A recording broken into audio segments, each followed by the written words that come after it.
A porta do quarto de hospital da minha mãe, a Ana, rangeu levemente sob a minha mão, João Noronha, e o que vi naquele breve instante gravou-se na minha mente para sempre. Eu não deveria tê-la apanhado. Não daquela forma. A Ana estava internada no Hospital da Luz há 4 dias, com insuficiência cardíaca. Os médicos disseram que era grave, sim, mas controlável. Naquela manhã, ainda me lembro, eu estava lá, segurando a sua mão enrugada, prometendo-lhe que voltaria depois de resolver umas coisas no escritório.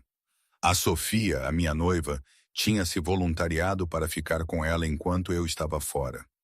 Vai tratar do que precisas, tinha dito a Sofia, com aquele sorriso tão gentil. Eu cuido da tua mãe. Eu acreditei nela, acreditei mesmo. Por isso, quando terminei mais cedo e decidi comprar um ramo de orquídeas brancas, as preferidas da minha mãe para surpreender as duas, entrei no Hospital da Luz com o coração cheio de uma gratidão quase ingênua. O homem que fazia Lisboa inteira tremer era, naquele momento, apenas um filho que queria ver a sua mãe sorrir.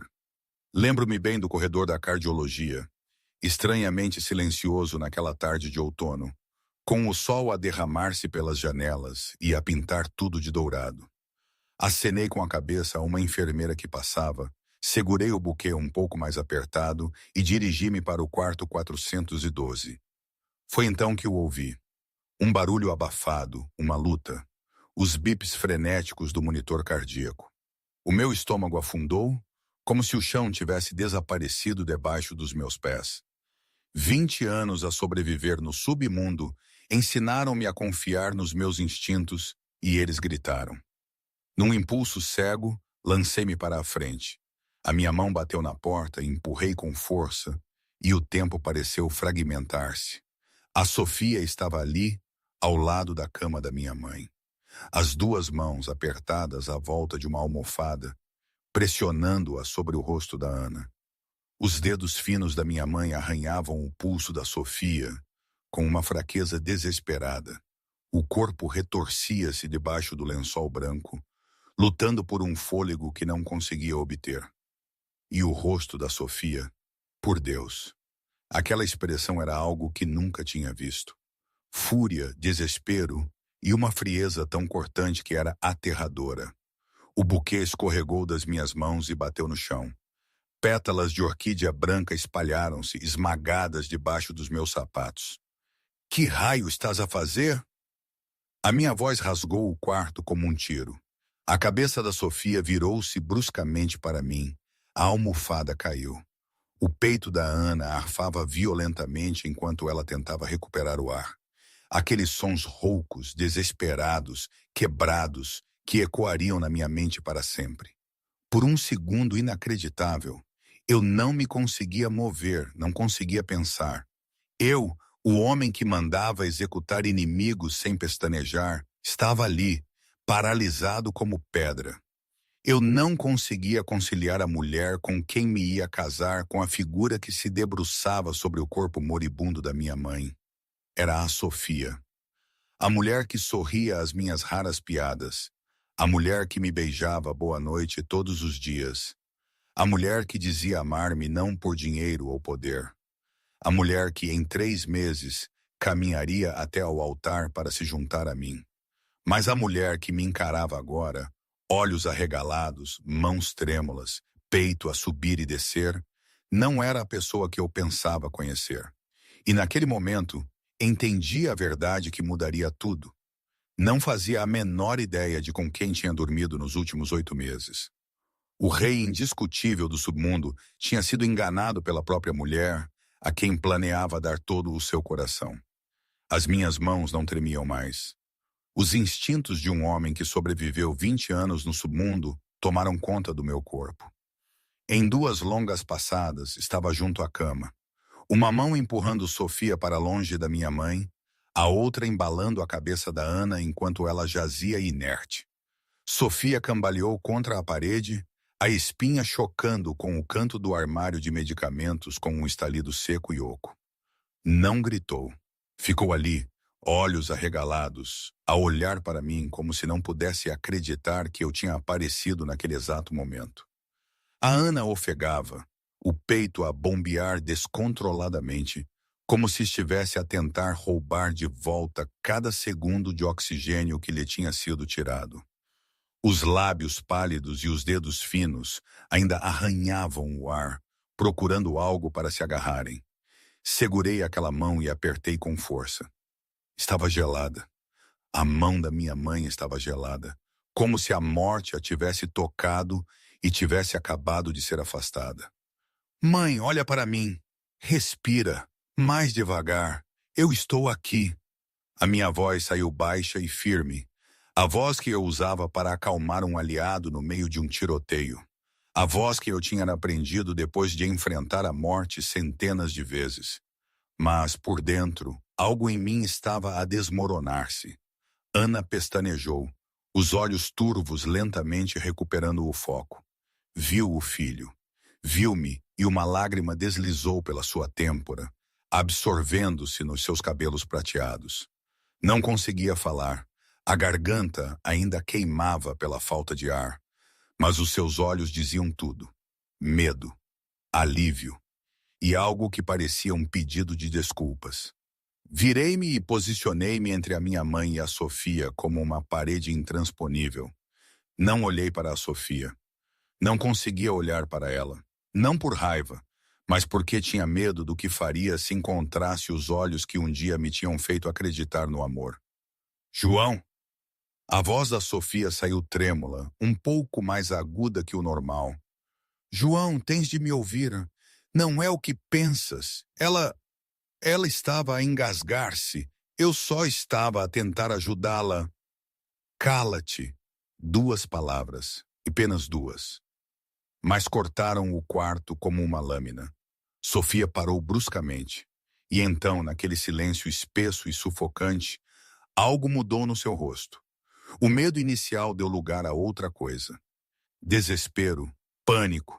E depois, como um animal encurralado, ela deixou escapar as palavras que nunca deveria ter dito. Ela vai arruinar tudo. Eu fiquei imóvel.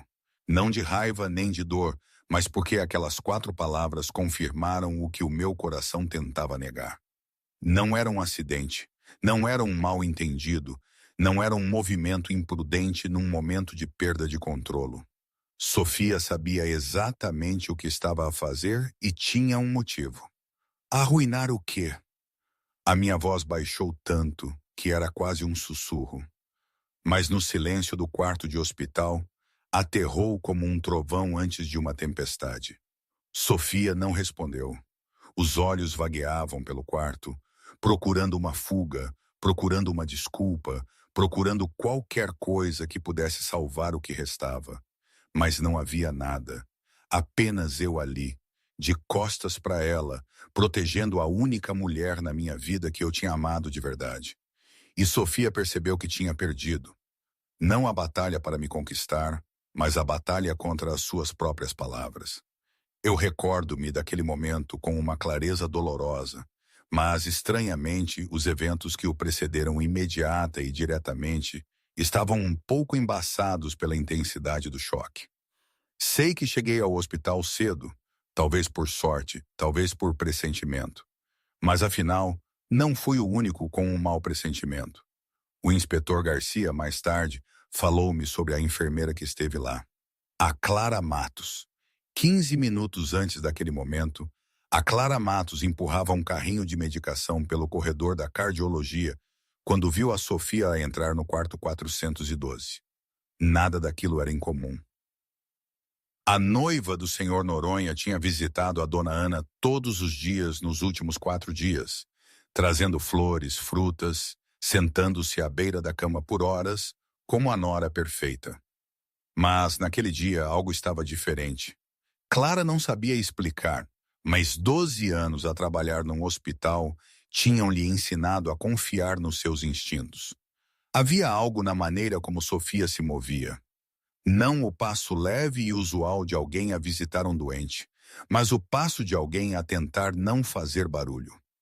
Os ombros estavam ligeiramente curvados para a frente, a cabeça baixa, os olhos a desviar-se como se estivesse a verificar se alguém a observava. E quando abriu a porta do quarto 412, Clara viu o rosto de Sofia refletido no vidro da janela do corredor. Frio, determinado e completamente desprovido do calor que geralmente exibia sempre que vinha ver a dona Ana. Clara parou o carrinho. Ficou ali, uma mão a agarrar a barra de metal fria, o coração a bater mais rápido do que o normal. Talvez estivesse a imaginar. Talvez Sofia estivesse apenas cansada depois de um longo dia. Talvez não houvesse nada com que se preocupar. Mas então Clara lembrou-se da dona Ana, a mulher de 62 anos com olhos gentis que lhe segurara a mão na primeira noite de internamento e lhe dissera que trabalhava demasiado. A mulher que lhe falara do seu filho com um olhar cheio de orgulho, mesmo sabendo o que o mundo exterior lhe chamava. A mulher que perguntara a Clara se tinha uma irmã mais nova e, ao ouvir a resposta, dissera que a Clara era uma irmã mais velha maravilhosa.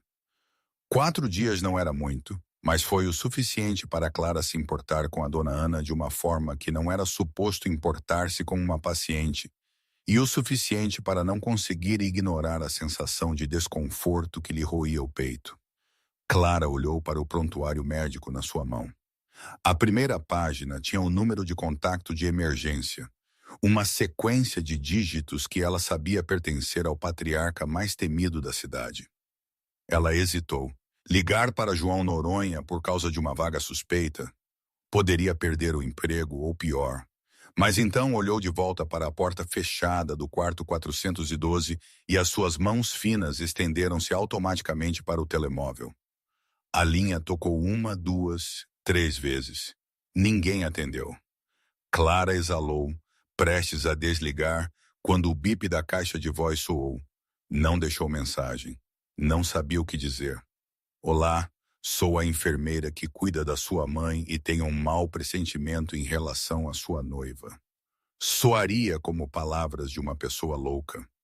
Ela desligou, pousou o telefone e continuou a empurrar o carrinho, mas os pés não a levaram longe. Ficou ali no corredor vazio, os olhos nunca se afastando da porta do quarto 412. Naqueles dias eu vivia numa bolha, cego pelos meus próprios desejos. Vivia à base da memória do meu pai, Francisco. Ele, um gigante no seu tempo, foi abatido numa noite chuvosa, há 24 anos. Eu era apenas um miúdo de 12. Lembro-me do seu corpo pesado a cair sobre o meu, protegendo-me das balas. O cheiro de pólvora misturado com a chuva. O sangue a molhar a minha roupa. Os seus olhos fixos nos meus, uma promessa silenciosa. Vive, sê forte, protege a tua mãe. Aqueles 20 minutos, abraçado ao seu corpo, até os nossos homens nos encontrarem, foram uma eternidade. Foram os 20 minutos mais longos da minha vida. Eu chorei até a exaustão, até a dor se transformar em algo frio e sólido no meu peito. A vingança veio, rápida e brutal, mas não o trouxe de volta. E desde então a ideia de amor, de fraqueza, transformou-se num tabu. O amor, pensei, era uma falha, uma brecha, e eu não podia ter brechas. Foi com essa armadura no coração que Sofia surgiu. Numa noite de leilão de caridade, um evento ao qual a Ana sempre me lembrava de ir, o dinheiro só importa se ajudar alguém, João. Eu estava sozinho, como sempre, com um copo de uísque na mão, observando a elite de Lisboa a exibir a sua generosidade. E então ouvi um riso, não o riso polido e ensaiado a que estava habituado, mas um riso real, claro e desinibido, como se a mulher que o emitia tivesse esquecido que estava numa sala cheia de gente que vivia por trás de máscaras. Virei a cabeça. Sofia estava a poucos passos, a conversar com um pequeno grupo sobre os programas de caridade da organização.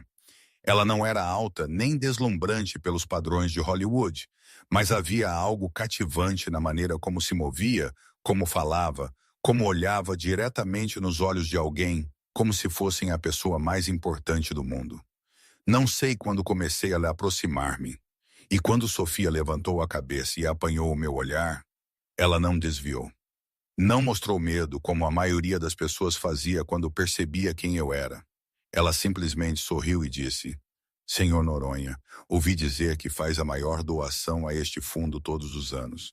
É bom saber que nem todos os rumores sobre o senhor são verdadeiros. Eu não conseguia lembrar-me do que respondi. Apenas recordo que conversamos por 2 horas, esquecendo o leilão à nossa volta. Sofia falou-me do seu trabalho, dos projetos de voluntariado, da sua crença de que todos mereciam uma segunda oportunidade. Não perguntou sobre o meu trabalho, sobre dinheiro ou poder. Perguntou que livros gostava, que comida adorava, se alguma vez tinha pensado em ter um cão. Perguntas tão banais que eu não sabia como responder, pois há muito tempo que ninguém me fazia perguntas assim. Na semana seguinte, convidei-a para jantar. Ela aceitou, mas recusou que eu enviasse um motorista. Posso conduzir sozinha, disse ela ao telefone. Não sou o tipo de mulher que precisa que alguém cuide de cada pequena coisa. O primeiro jantar levou a um segundo, depois a um terceiro, depois a um quarto. Cada vez que nos encontrávamos, eu descobria algo mais que me cativava. Sofia recusava todos os presentes caros que eu tentava dar-lhe. Dizia que não precisava de marcas de designer para sentir que importava. O seu apartamento era pequeno e modesto num bairro mais ou menos, com vasos de plantas verdes na varanda e uma estante cheia de livros velhos e gastos. Ela cozinhava para mim naquela cozinha apertada. E eu percebi que era a melhor refeição que tinha comido em anos. Não porque a comida fosse extraordinária, mas porque pela primeira vez eu me sentia em casa. 6 meses depois, pedi-a em casamento. Ajoelhei-me no telhado da minha penthouse. Lisboa brilhava lá embaixo e ofereci-lhe um anel de diamantes que demorara 2 semanas a escolher. Sofia chorou. Ela disse sim, que casaria comigo. Não por causa do anel ou da penthouse ou do meu império, mas porque amava quem eu era. Eu amo-te, sussurrou ela, as 2 mãos a envolverem o meu rosto. Não o João Noronha de Lisboa, apenas o João. O homem que lê até tarde e não sabe fazer um ovo. Eu acreditei nela. Acreditei em cada palavra porque queria acreditar, porque estava exausto pela solidão. Porque precisava que alguém visse o homem real por trás da parede que eu tinha passado 24 anos a construir. A Ana era a única que não estava convencida. Na primeira vez que conheceu a Sofia, foi educada e calorosa, como era com qualquer convidada. Mas depois de Sofia ir embora, ela puxou-me para o lado e perguntou: Meu filho, por que é que ela nunca fala da família dela? Franzi o sobrolho. Eu não tinha reparado. Sofia disse que tinha sido órfã jovem, criada num orfanato, independente desde os 18 anos. Eu pensei que era por isso que ela era tão forte e autossuficiente. Pensei que era algo que partilhávamos. Mãe, nem toda a gente tem a sorte de ter uma família como a nossa, disse eu. Não a julgues por isso. Ana não disse mais nada. Apenas olhou para mim com olhos tristes, como se pudesse ver algo que eu não conseguia, mas não queria ser ela a destruir a minha felicidade. Ela esperara que eu encontrasse o amor por tantos anos. Não tinha o direito de duvidar por causa de um sentimento vago. E assim, ela ficou em silêncio, um erro que quase lhe custaria a própria vida. Uma semana antes de a Ana ser internada no hospital, ela tentou falar comigo. Era uma tarde de domingo. Sofia tinha saído cedo para preparar um evento de caridade, deixando mãe e filho sozinhos na sala de estar da mansão Noronha. Ana sentou-se à minha frente, uma chávena de chá nas mãos que já estava fria há muito tempo. Mas ela não se preocupou em beber. Estava a tentar encontrar uma forma de dizer o que guardara dentro de si durante 6 meses. Meu filho, começou ela, a voz gentil, mas cautelosa. Quero perguntar-te uma coisa. Tens a certeza deste casamento? Não estou a dizer que a Sofia não seja boa. Só acho que talvez vocês deviam esperar um pouco mais. O casamento é para a vida. Não precisas de te apressar. Pousei o meu café e olhei para minha mãe com desapontamento. Não me preocupei em esconder. Mãe, tenho 36 anos. Já esperei o suficiente. A Sofia é quem eu quero. Por que é que não consegues aceitar isso? Ana queria dizer mais. Queria falar-me da forma como o sorriso da Sofia nunca chegava aos olhos quando ela pensava que ninguém estava a observar. Da forma como ela sempre contornava perguntas sobre o seu passado com respostas vagas. Do instinto de uma mãe que viveu mais de 60 anos e tinha aprendido a reconhecer quando alguém estava a representar. Mas ela olhou para os meus olhos e viu algo que não via há 24 anos. Esperança, felicidade, fé no futuro. Como poderia ela destruir isso por causa de um sentimento que não conseguia provar? Estou apenas preocupada contigo, disse Ana, a voz a enfraquecer. Vou tentar habituar-me a ela. Prometo. Sorri, inclinei-me e beijei a testa da minha mãe. Obrigado, mãe. Sei que vais acabar por gostar da Sofia quando a entenderes melhor. Mas Ana não teve a oportunidade de entender Sofia melhor. Porque mais tarde, naquela mesma tarde, quando saí para me encontrar com o Eduardo e tratar de negócios, Sofia voltou à mansão sozinha. Ana estava sentada na sala de estar a ler quando ouviu o tilintar dos saltos no chão de mármore. Levantou a cabeça e viu Sofia na porta. O sorriso caloroso que costumava usar tinha desaparecido. O rosto estava gelado, os olhos fixos na Ana com um tipo de luz que ela nunca tinha visto antes. Dona Ana, disse Sofia, a voz doce de uma forma assustadora. Ouvi dizer que quer que o João adie o casamento. Ana pousou o livro, tentando manter a calma. Apenas penso que vocês os dois deveriam ter mais tempo. Tempo para quê? Sofia entrou na sala, cada passo como uma contagem decrescente. Para o convencer de que não sou digna, para se meter entre nós e arruinar tudo o que construí. Ana olhou para a jovem à sua frente e percebeu que esta era a verdadeira Sofia. Não a menina gentil, modesta e amorosa, mas alguém que se sentia ameaçada e estava disposta a fazer qualquer coisa para proteger o que queria. Ouve-me, disse Ana, a voz a tremer ligeiramente, mas ainda firme. Sou a mãe do João. Tenho o direito de me preocupar com o meu filho. Sofia parou a poucos passos. Inclinou-se até o rosto ficar perto do da Ana e sussurrou numa voz que Ana nunca esqueceria. Toda a gente tem limites, dona Ana, e a senhora está a testar os meus. Depois endireitou-se, pôs um sorriso como se a conversa nunca tivesse acontecido e saiu. Ana ficou ali sozinha na sala de estar, as mãos a tremer tanto que não conseguia segurar o livro. Ela sabia que deveria contar-me. Ela sabia que eu precisava ser avisado, mas também sabia que eu não acreditaria nela.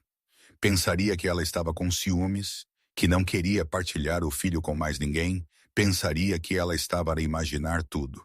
E ela não suportaria ter o filho a olhar para ela com aquele olhar de desapontamento novamente. Então Ana manteve-se em silêncio, uma escolha que quase lhe custaria a própria vida. A sala de interrogatório ficava na cave do hospital, um espaço pequeno, geralmente usado pela segurança para lidar com situações especiais. O inspetor Garcia estava sentado em frente a Sofia. Um processo grosso pousava à sua frente, a luz fluorescente a banhar tudo na sala numa cor fria e exposta. O Eduardo estava no canto com os braços cruzados a observar. E do lado de fora da porta, eu estava em silêncio, de costas contra a parede, captando cada palavra através da fina placa de vidro à prova de som. Sofia chorava.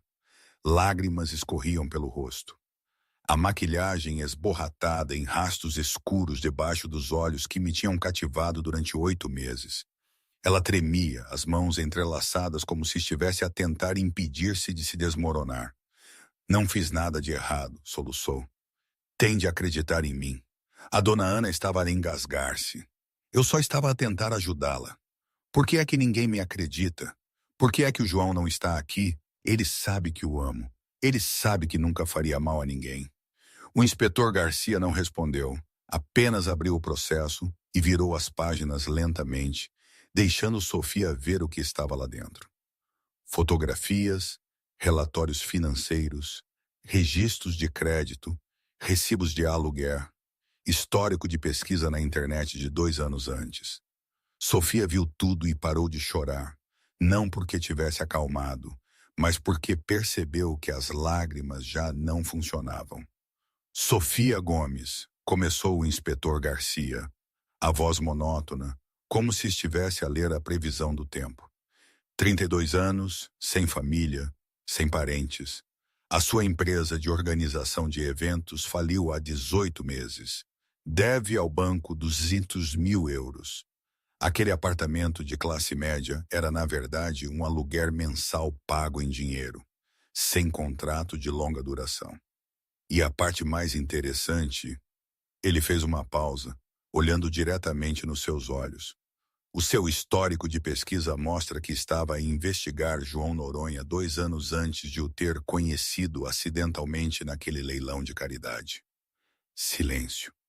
A sala afundou num silêncio espesso e pesado, tão completo que se podia ouvir as luzes fluorescentes a zumbir por cima.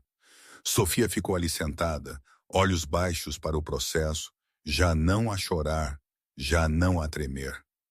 Algo estava a mudar no seu rosto, como se uma camada de pele estivesse a descascar, revelando a pessoa por baixo. Não percebe, disse ela, e a sua voz não tinha nada a ver com a de minutos antes, sem tremores, sem súplicas, fria e cortante como uma lâmina. Não percebe o que é viver sem nada, sem família, sem dinheiro, sem futuro. Trabalhei a vida toda para construir algo e colapsou. Tudo colapsou. Devia a agiotas. Estava prestes a ser despejada para a rua. Não tinha escolha. O inspetor Garcia não disse nada. À espera. E Sofia continuou, como se a ruptura tivesse feito com que tudo o que guardara por anos transbordasse. Imparável agora. Sabe como é difícil aproximar-me de um homem como João Noronha? Ele não confia em ninguém. Não deixa ninguém aproximar-se. Demorei anos. Anos de pesquisa, anos a aprender o que ele gosta, o que ele odeia, o que ele teme, o que ele quer mais do que tudo. Anos a tornar-me a mulher de que ele precisava. Eu sabia que ele era solitário. Eu sabia que ele queria ser amado por quem ele é, não pelo seu dinheiro. Então, tornei-me a mulher que não precisava do seu dinheiro. Atuei. Atuei tão perfeitamente que quase comecei a acreditar na personagem que criei. Ela parou, respirou fundo, e quando continuou, a voz era amarga. E eu estava quase lá. Apenas 3 meses até o casamento. 3 meses até me tornar oficialmente a senhora Noronha.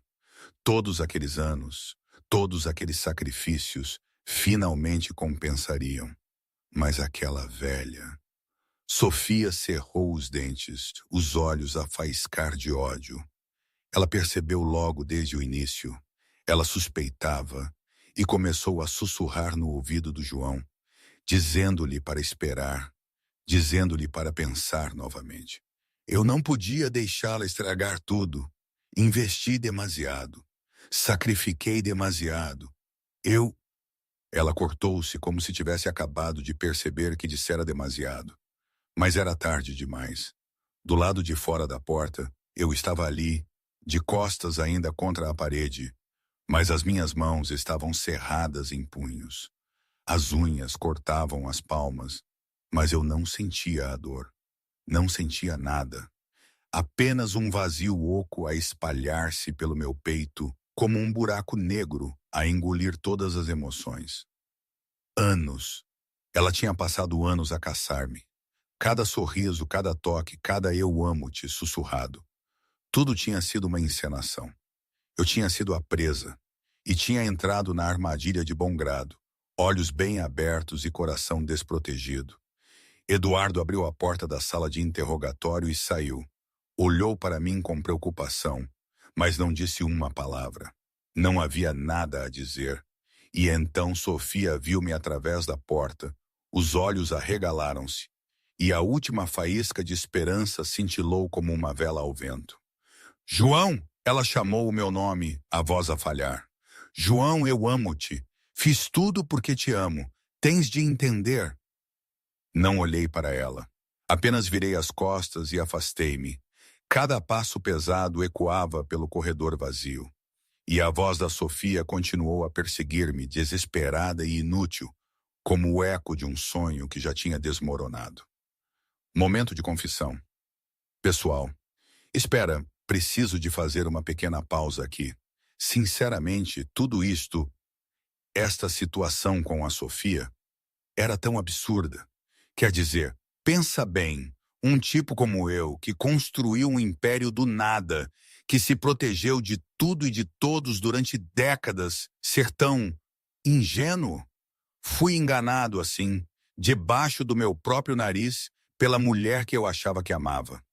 Na minha terra, na minha bolha, diríamos que ele ficou completamente maluco, ou cegado pelo desejo. Mas talvez o problema fosse precisamente esse.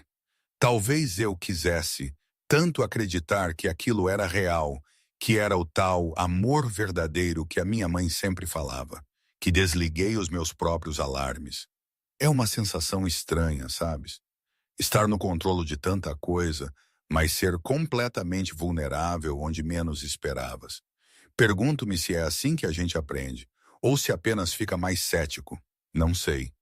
De qualquer forma, voltando à história, não sei quanto tempo andei pelos corredores do hospital depois de sair da sala de interrogatório. Os meus pés moviam-se sozinhos, levando-me por filas silenciosas de quartos de pacientes, por enfermeiros e médicos que passavam apressados, pelo brilho frio das luzes fluorescentes. A minha mente parecia vazia, e, no entanto, também estava cheia de pedaços estilhaçados dos últimos 8 meses. Cada memória com Sofia estava agora codificada numa película de mentiras. Cada sorriso, cada beijo, cada sussurro à meia-noite, tudo tinha sido um guião, uma performance escrita de antemão. E eu tinha sido o único espectador estúpido o suficiente para acreditar. Parei em frente à sala de descanso dos funcionários, no extremo da ala de cardiologia. Através da pequena janela de vidro da porta, via.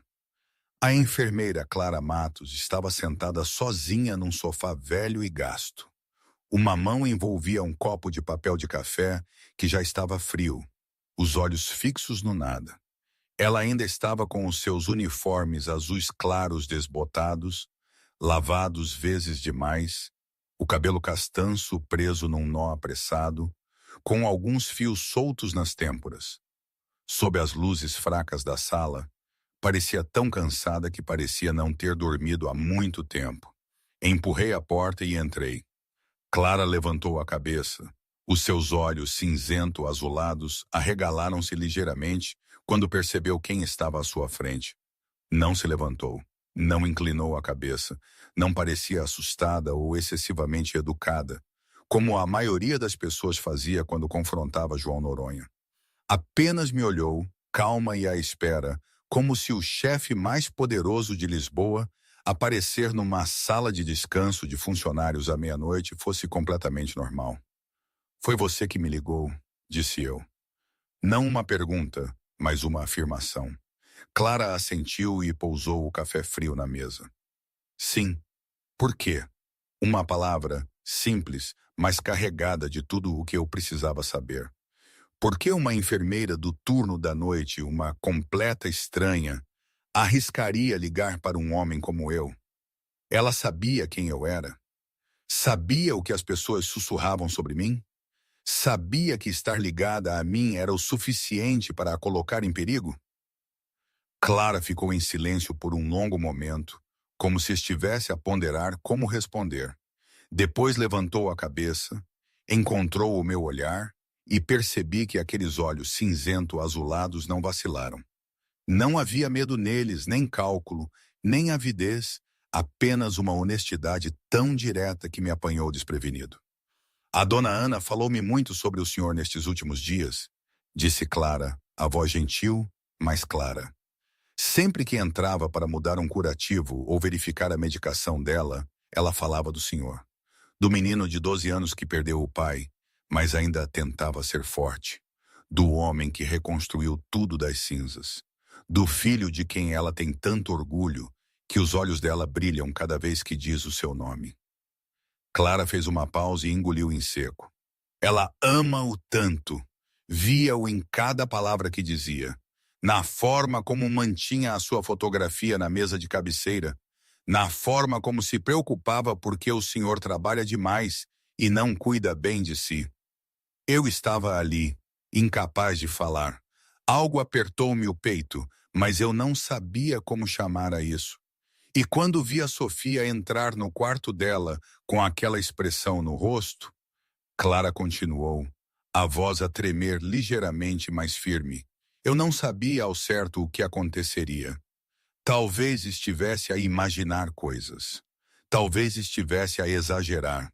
Mas pensei na dona Ana, na forma como ela falava do senhor. E sabia que não podia ignorar. Não podia ficar parada e assistir alguém tirar-lhe a pessoa que ama. Não quando havia algo que eu pudesse fazer para impedir. Ela olhou para as mãos, os dedos finos entrelaçados. Eu sei quem o senhor é, sei o que as pessoas dizem sobre o senhor, mas a dona Ana não o vê assim. Para ela, é apenas o filho dela, e isso foi o suficiente para me fazer querer protegê-la. Eu fiquei em silêncio por um longo tempo. Tinha vivido 36 anos. Tinha conhecido centenas, milhares de pessoas, mas ninguém nunca tinha feito algo por mim sem querer nada em troca. Não até hoje. Era uma sensação estranha, quase avassaladora. A de alguém ver além do título e do poder. A de alguém agir por pura bondade. Não acham irônico como a vida nos apresenta opostos tão claros? As pessoas mais supostamente boas muitas vezes eram as que queriam algo. E agora, esta mulher, sem nada, agia sem pedir. Naquela noite, depois de sair da sala de descanso, liguei ao Eduardo. Não para dar uma ordem ou falar de negócios, mas para lhe pedir que investigasse uma enfermeira de 26 anos chamada Clara Matos. Eduardo ficou em silêncio por um momento antes de perguntar: achas que ela está ligada a Sofia? Eu não respondi a essa pergunta. Apenas disse: quero saber quem ela é, tudo, e ela não pode saber. E Eduardo compreendeu. Depois de 20 anos a trabalhar juntos, ele não precisava de uma longa explicação para saber o que eu queria. 2 dias depois, um processo grosso pousava na minha secretária. Abri-o e li em silêncio. E a cada página que virava, outra peça da mulher que salvara a minha mãe encaixava-se. Clara Matos, 26 anos, nascida numa pequena aldeia perto de Lisboa. A mãe morreu de cancro quando Clara tinha apenas 8 anos, deixando-a a ela e a sua irmã de 6 anos, Mariana, com um pai alcoólico. O que se seguiu foram 10 anos de inferno, e eu conseguia imaginá-lo claramente apenas pelas linhas secas do relatório. O pai bebia, o pai batia-lhes. O pai transformou a casa num lugar onde 2 crianças tinham de aprender a andar de mansinho, a falar baixo e a esconder-se no armário sempre que ouviam vidro a partir. Clara apanhava as surras para que Mariana não tivesse de o fazer.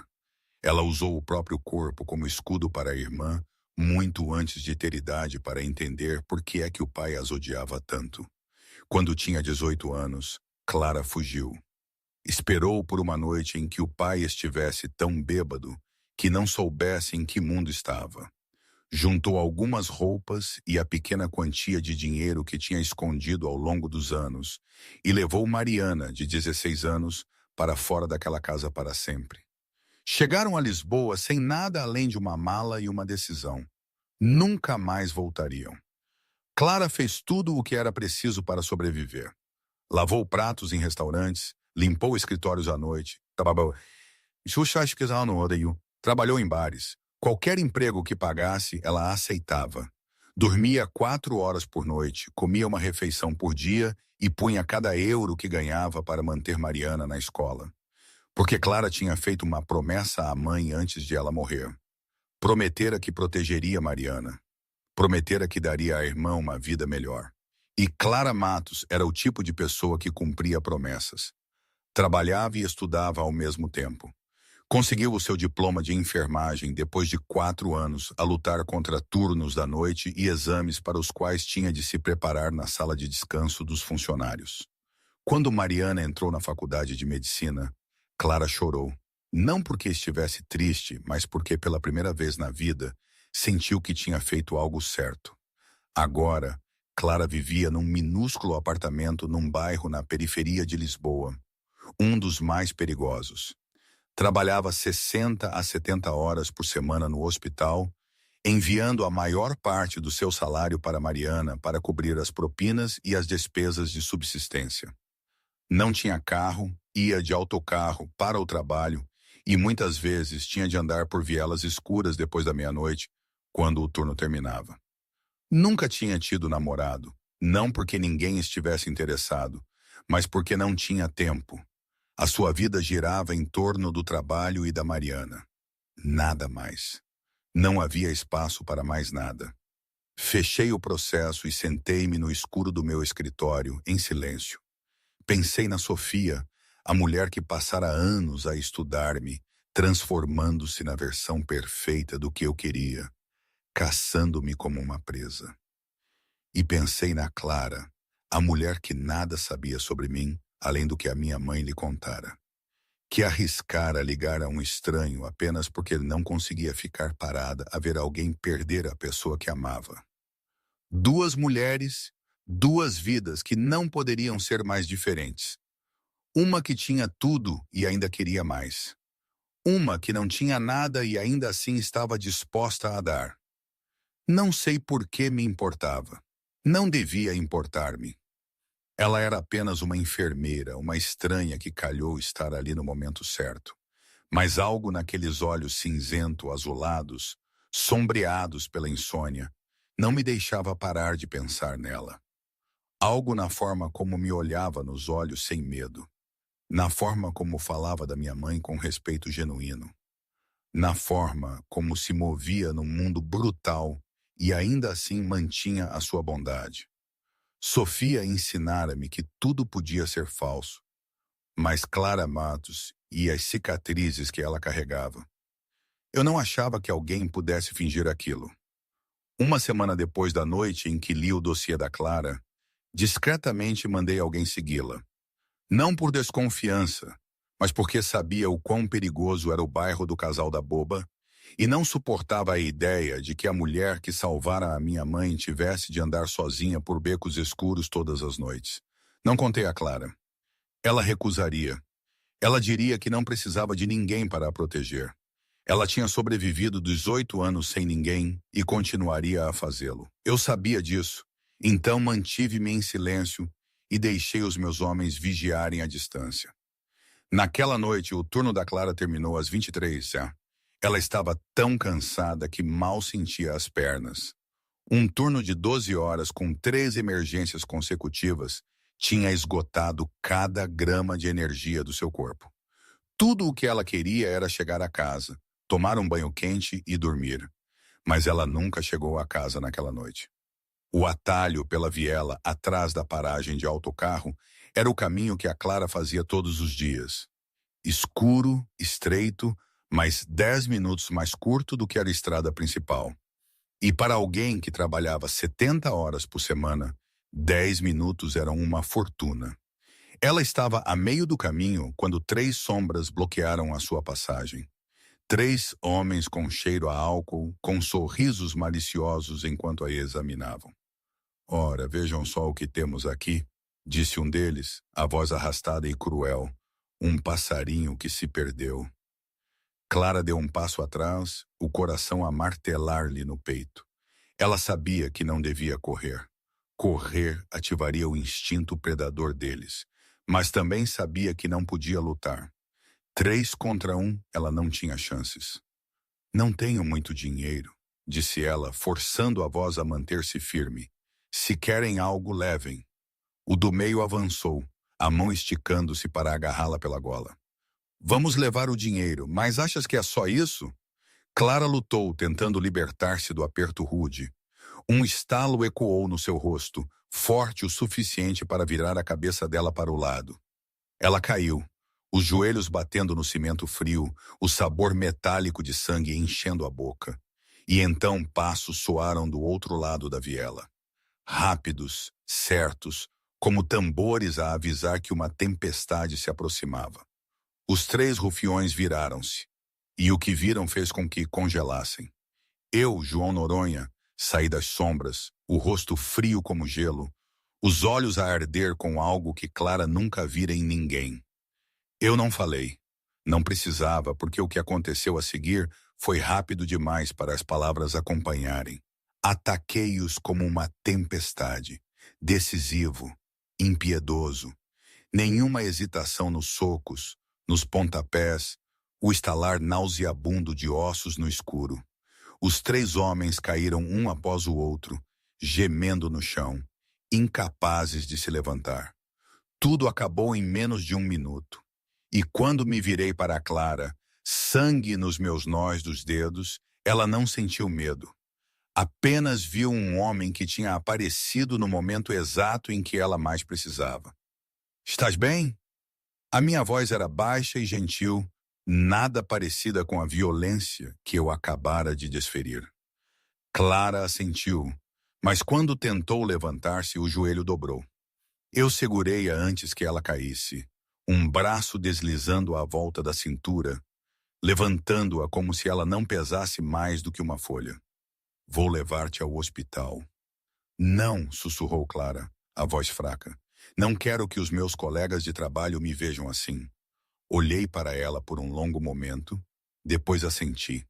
"Então, vou levar-te para a minha casa. A minha mãe cuidará de ti."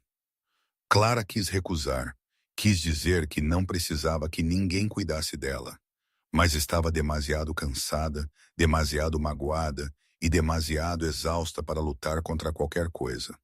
Ela apenas assentiu e deixou-me guiá-la para o carro preto que esperava na entrada da viela.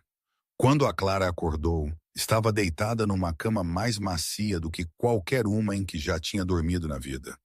O quarto era espaçoso e quente, a luz suave, e alguém estava sentado ao seu lado, a pressionar um pano fresco na sua testa. Era a Ana. Olhou para a Clara com olhos preocupados, a mão enrugada a alisar o cabelo da Clara.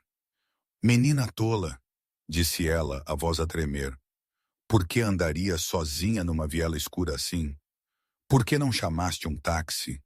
Por que não pediste a alguém para te levar a casa?" Clara abriu a boca para responder, mas em vez de palavras, lágrimas escorreram. Ela não sabia por que estava a chorar. Talvez por causa da dor, talvez por causa do medo, ou talvez porque pela primeira vez em 18 anos, alguém estava a preocupar-se com ela assim. Alguém estava a perguntar se ela estava bem. Alguém estava a cuidar dela. Não por obrigação, mas porque realmente se importava. Ana puxou-a para um abraço, quente como um cobertor a envolvê-la. "Por que nunca pedes ajuda, querida?" sussurrou ela. "Por que carregas tudo sozinha?" E Clara chorou. Chorou da forma como nunca se tinha permitido chorar. Chorou pela criança de 8 anos que perdera a mãe. Chorou pela menina de 18 anos que fugiu na noite. Chorou pela mulher de 26 anos que esquecera o que era sentir-se amada. Ana insistiu em manter Clara por alguns dias para recuperar. Clara quis recusar, quis dizer que estava bem, que não queria ser um fardo, que precisava de ir para casa e preparar-se para o próximo turno. Mas Ana não aceitou nenhuma recusa. "Ficas aqui até essas nódoas negras curarem", disse ela com uma voz que não dava margem para discussão. E ponto final. Então Clara ficou. A mansão Noronha era tão vasta e luxuosa que a fazia sentir como se tivesse entrado num mundo diferente. Mas, estranhamente, ela não se sentia deslocada. Ana tratava-a como uma filha, cozinhava refeições quentes, contava histórias antigas e, de vez em quando, lembrava-lhe que trabalhava demais e precisava de mais descanso. Eu, entretanto, mal aparecia. Saía de casa de manhã cedo e voltava muito depois de a noite ter caído. Clara compreendia. Eu geria um império. tinha 100 coisas mais importantes do que ela.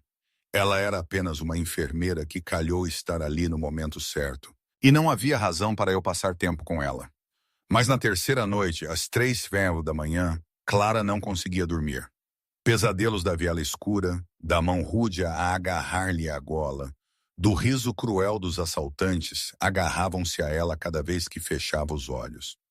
Ela levantou-se, vestiu um cardigã fino e desceu silenciosamente para a cozinha para beber um copo de água. Ela não esperava que eu estivesse lá também. Sentei-me num banco alto junto à ilha da cozinha, um copo de uísque na mão, os olhos fixos no nada.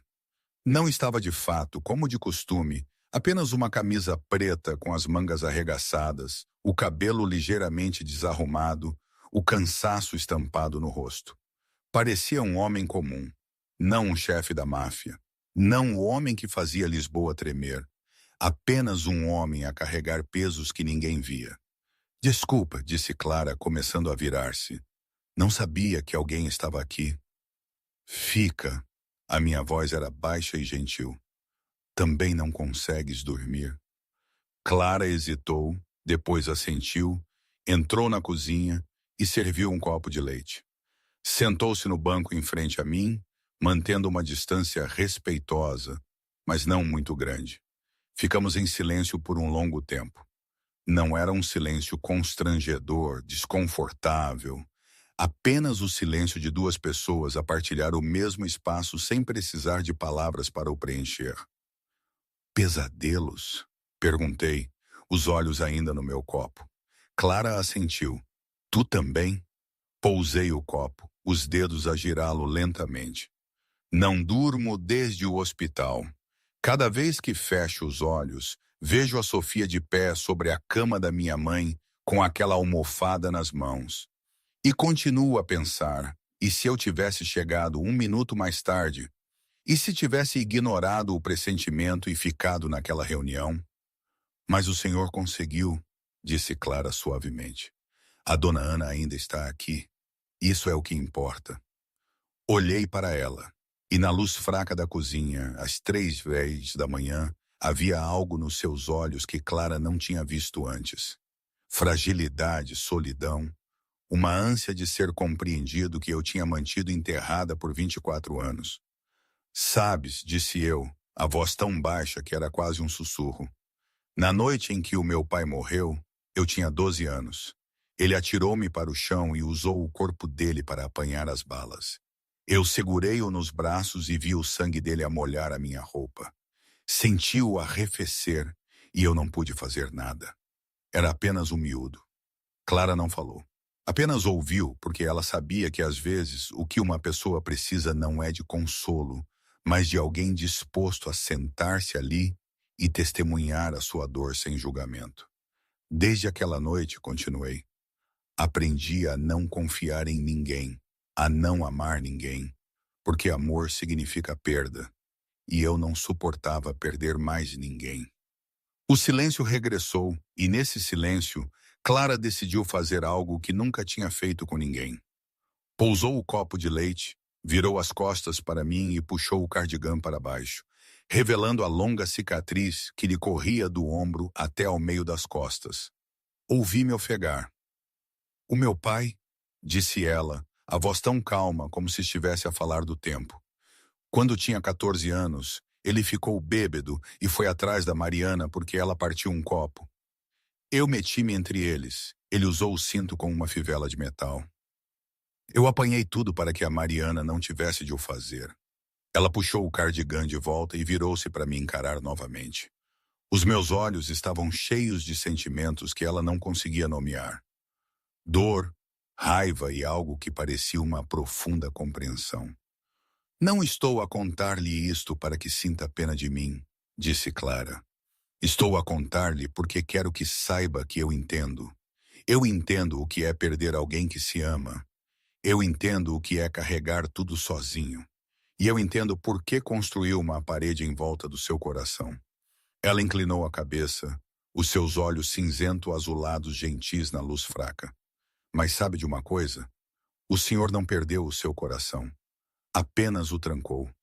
E às vezes a chave ainda está lá, à espera da pessoa certa para a encontrar. Olhei para ela por um longo tempo. Não falei, mas nos meus olhos Clara viu algo que não esperava. Uma fenda numa parede que tinha permanecido de pé por 24 anos. Pequena, sim, mas suficiente para a luz passar. Depois daquela noite na cozinha, algo mudou entre nós. Não era amor, ainda não, mas compreensão, reconhecimento, como dois estranhos que, por acaso, tinham visto as cicatrizes um do outro e decidido não desviar o olhar. Quando Clara deixou a mansão Noronha, depois de 5 dias, eu chamei-a ao meu escritório. Coloquei um envelope grosso e uma pilha de papéis à sua frente. Esta é a chave para um novo apartamento no Parque da Estrela, disse eu. A minha voz calma, como se estivesse a falar do tempo. Segurança 24 horas por dia, 7 dias por semana, mais perto do hospital. Já não terás de passar por vielas escuras. E isto, adicionei, batendo nos papéis, é o recibo das propinas da Mariana. Todos os 4 anos restantes. Ela não terá de se preocupar mais com dinheiro. Clara olhou para o envelope e os papéis, depois levantou os olhos para mim. Não falou por um longo momento, e eu pensei que ela estava demasiado emocionada para encontrar palavras, mas estava enganado. Não, uma palavra.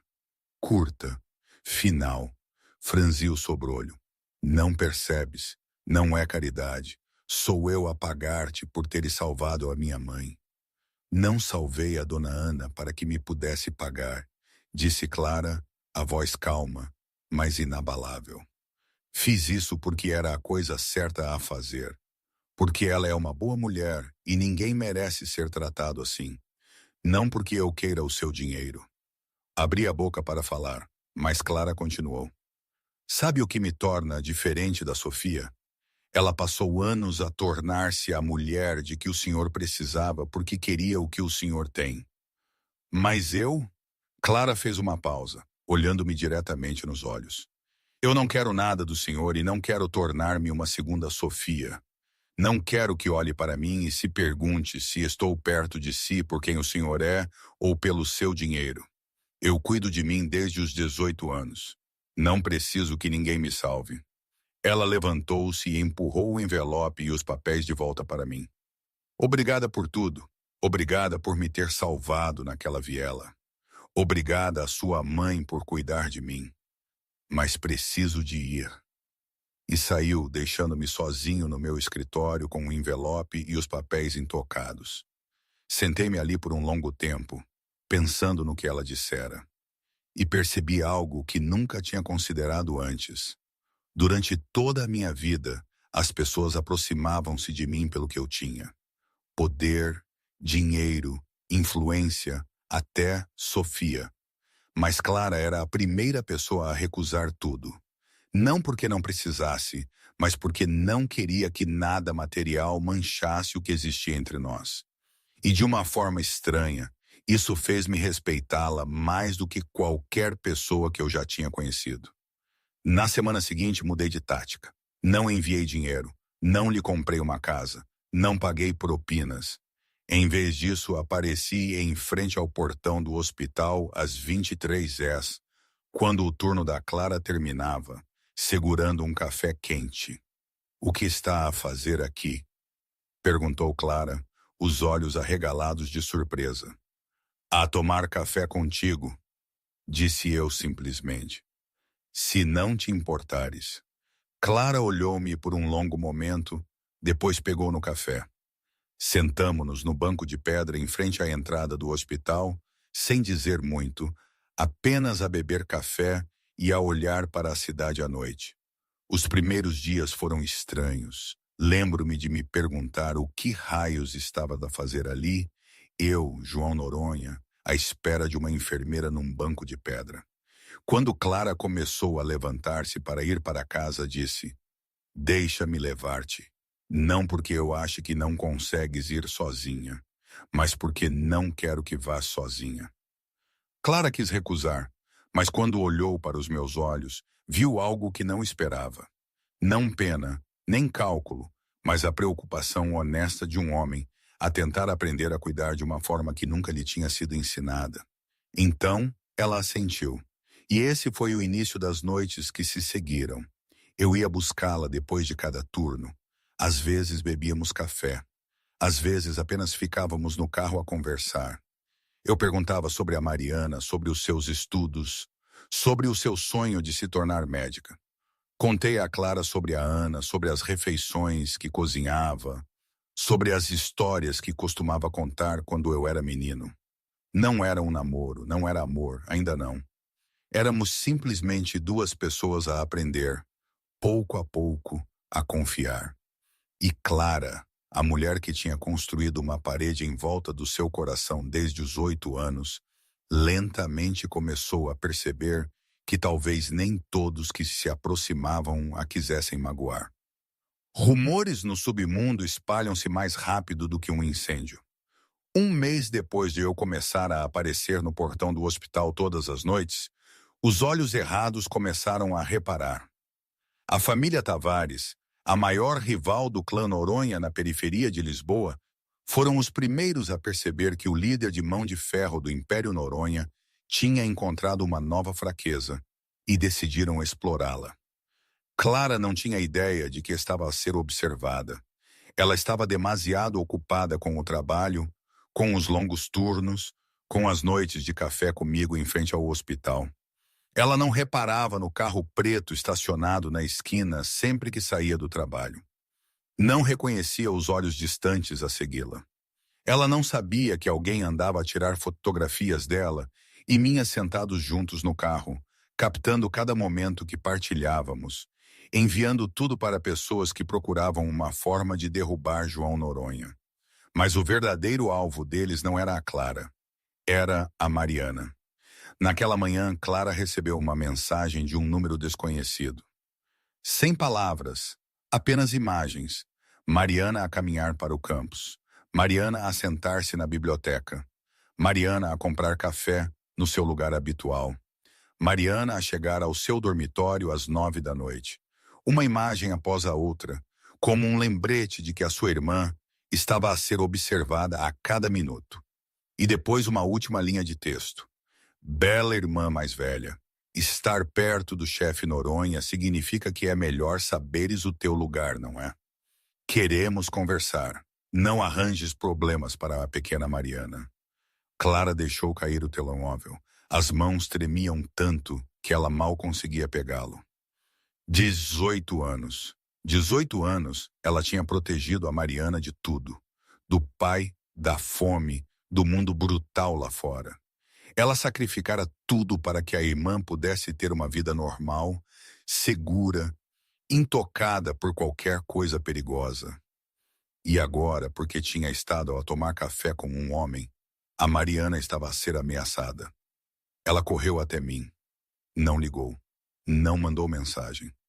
Apanhou um táxi direto para a mansão Noronha, passou pelo portão de segurança, nem registrando os olhares assustados dos guardas. Encontrou-me na sala de reuniões com o Eduardo e vários outros homens. Estavam a discutir algo sério. Mas no segundo em que me viu a cara, levantei-me.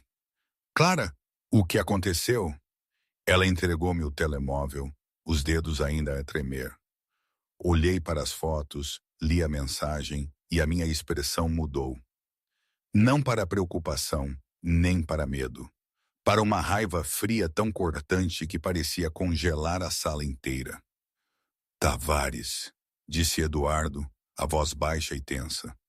Só eles teriam a coragem de fazer isto. Eu não respondi, apenas olhei para o Eduardo, e nesse olhar havia uma ordem que não precisava de palavras. Eduardo assentiu e saiu, o telemóvel já encostado à orelha. Os outros homens levantaram-se também, afastando-se em diferentes direções como peças a serem movidas num tabuleiro cujas regras Clara não compreendia. Senta-te, disse-lhe eu, a voz mais gentil do que o rosto que eu mostrava.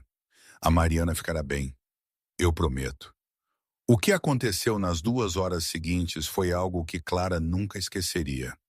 Ela sentou-se no canto do meu escritório e viu-me transformar-me noutra pessoa. Eu fiz chamadas, dei ordens. A minha voz era gelada, desprovida de sentimento, enquanto comando após comando era emitido. Quero os nossos homens acercar o dormitório da Mariana Matos dentro de 30 minutos. Ninguém se aproxima dela. Qualquer pessoa suspeita, deter e interrogar. Enviem uma mensagem aos Tavares.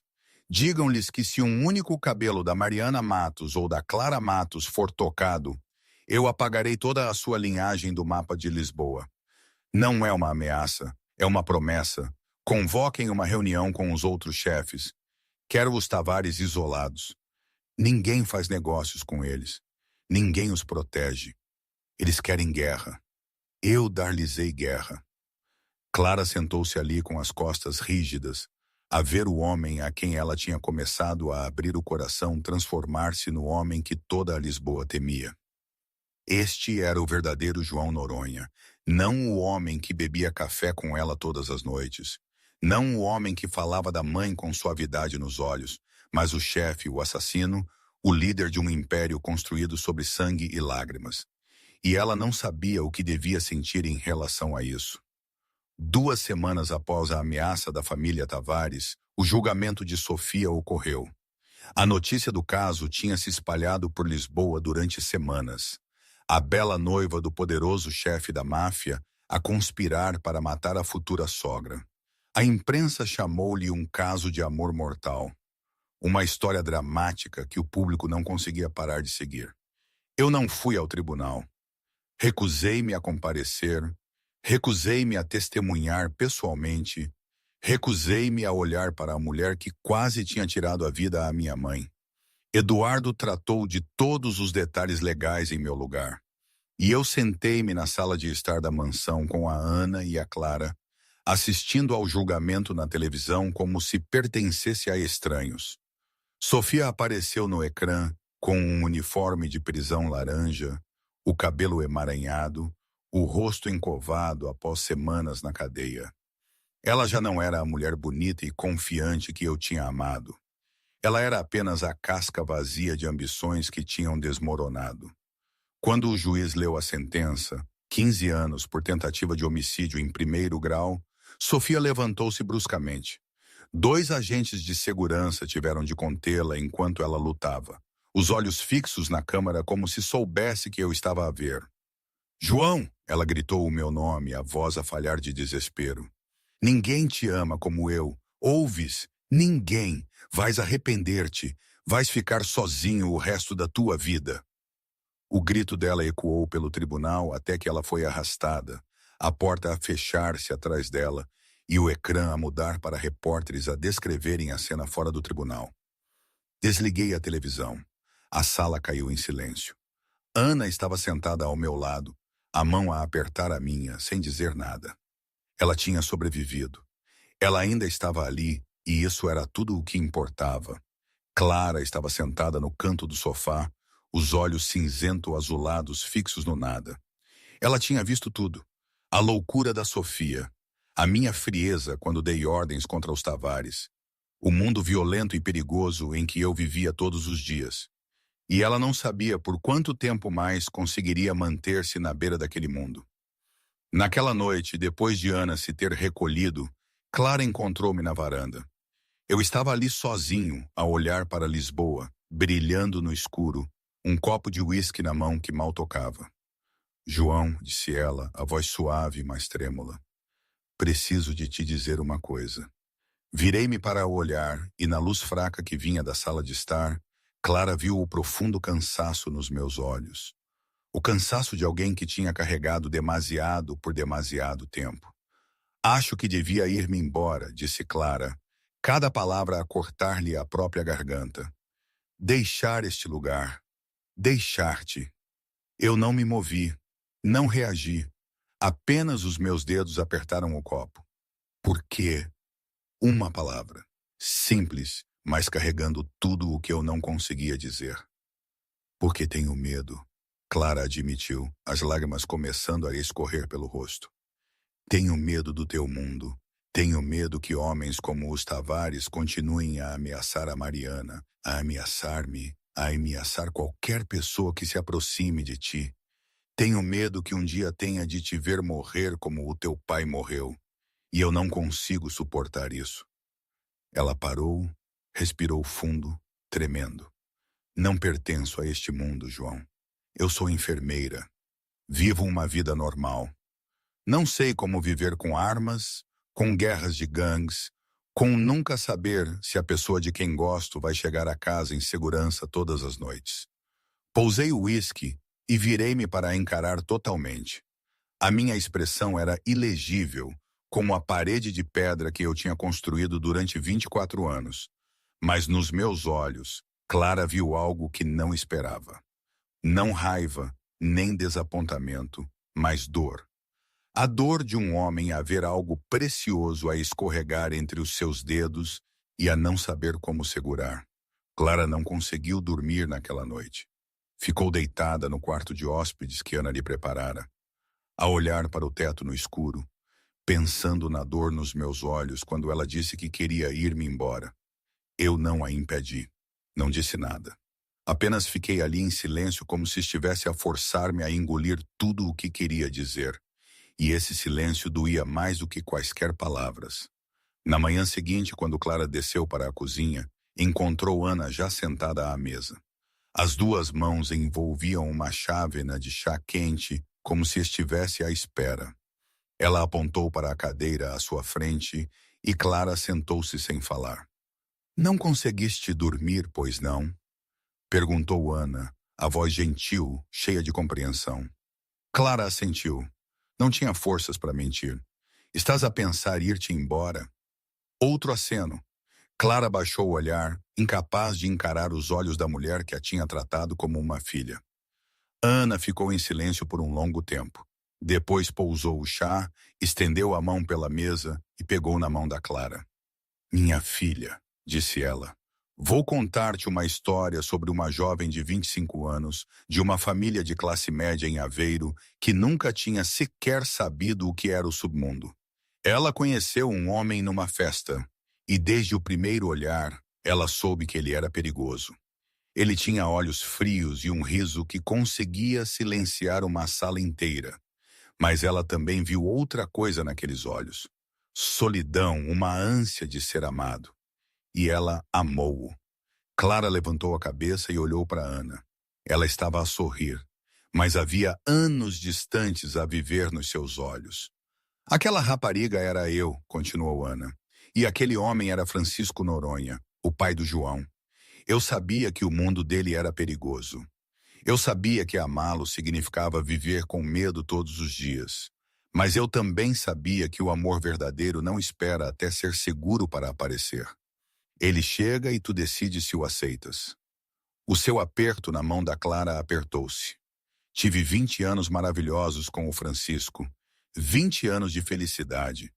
Mesmo com as tempestades. E quando ele se foi, eu não me arrependi.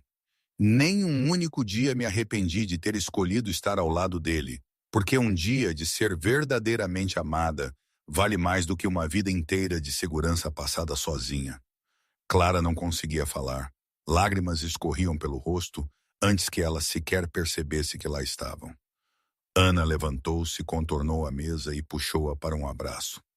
"Não te estou a dizer para ficares", sussurrou ela.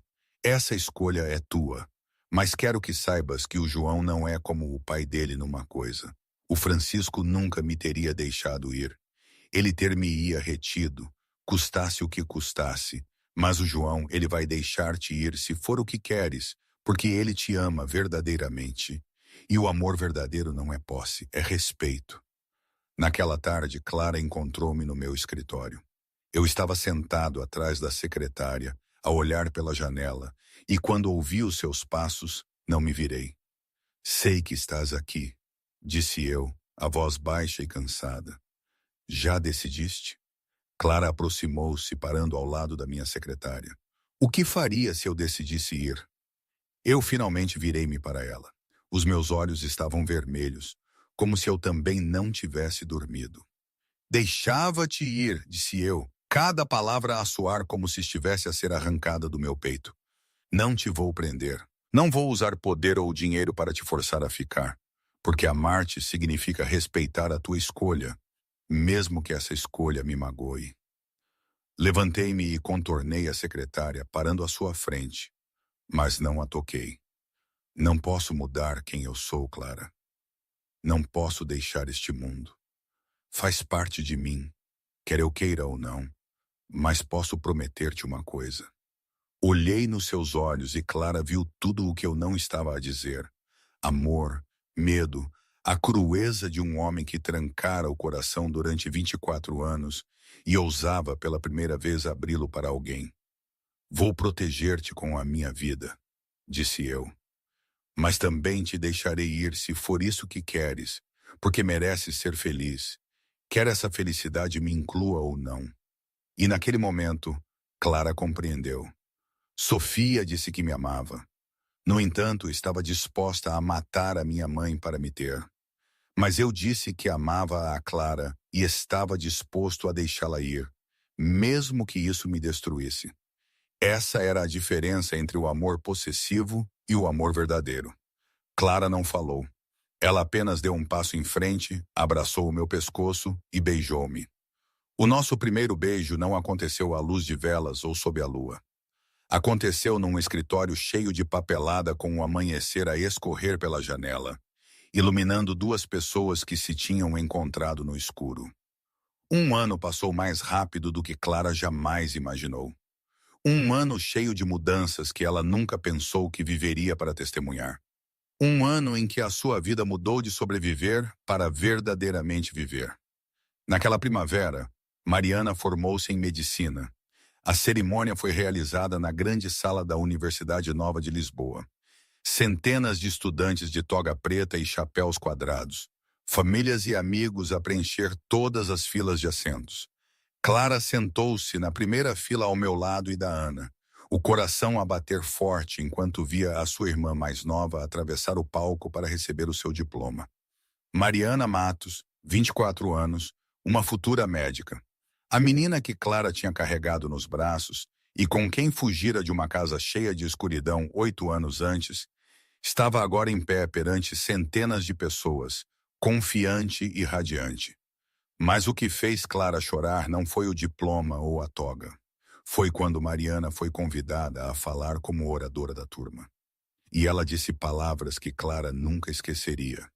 Tudo o que tenho hoje, disse Mariana, a voz a tremer de emoção, mas ainda clara através do microfone.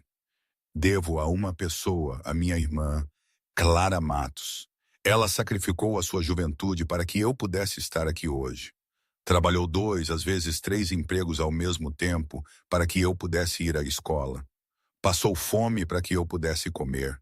Desistiu dos seus próprios sonhos para que eu pudesse perseguir os meus. E nunca, nenhuma única vez, reclamou. Mariana olhou para a primeira fila, os olhos à procura da Clara. Irmã Clara, eu amo-te e vou passar a minha vida inteira a tornar-me alguém digna do que tu desististe. Clara chorou. Ana chorou. Até eu tive de desviar o rosto por um momento, fingindo que algo me tinha caído no olho. E quando Mariana saiu do palco e correu para os braços da irmã, Clara soube que todos os anos difíceis tinham valido a pena.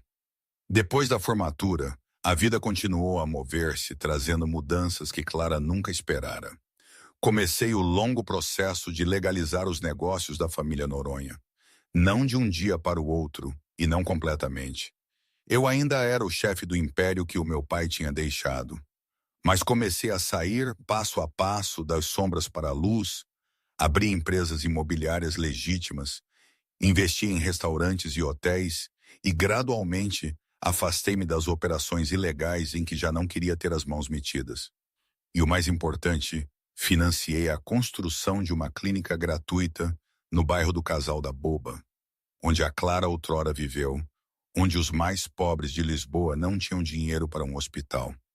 Quando levei a Clara para ver a clínica pela primeira vez, ela ficou na sala, ainda com cheiro a tinta fresca, e chorou. Este era o meu sonho, sussurrou ela. Sempre quis um lugar assim para ajudar pessoas como eu costumava ser.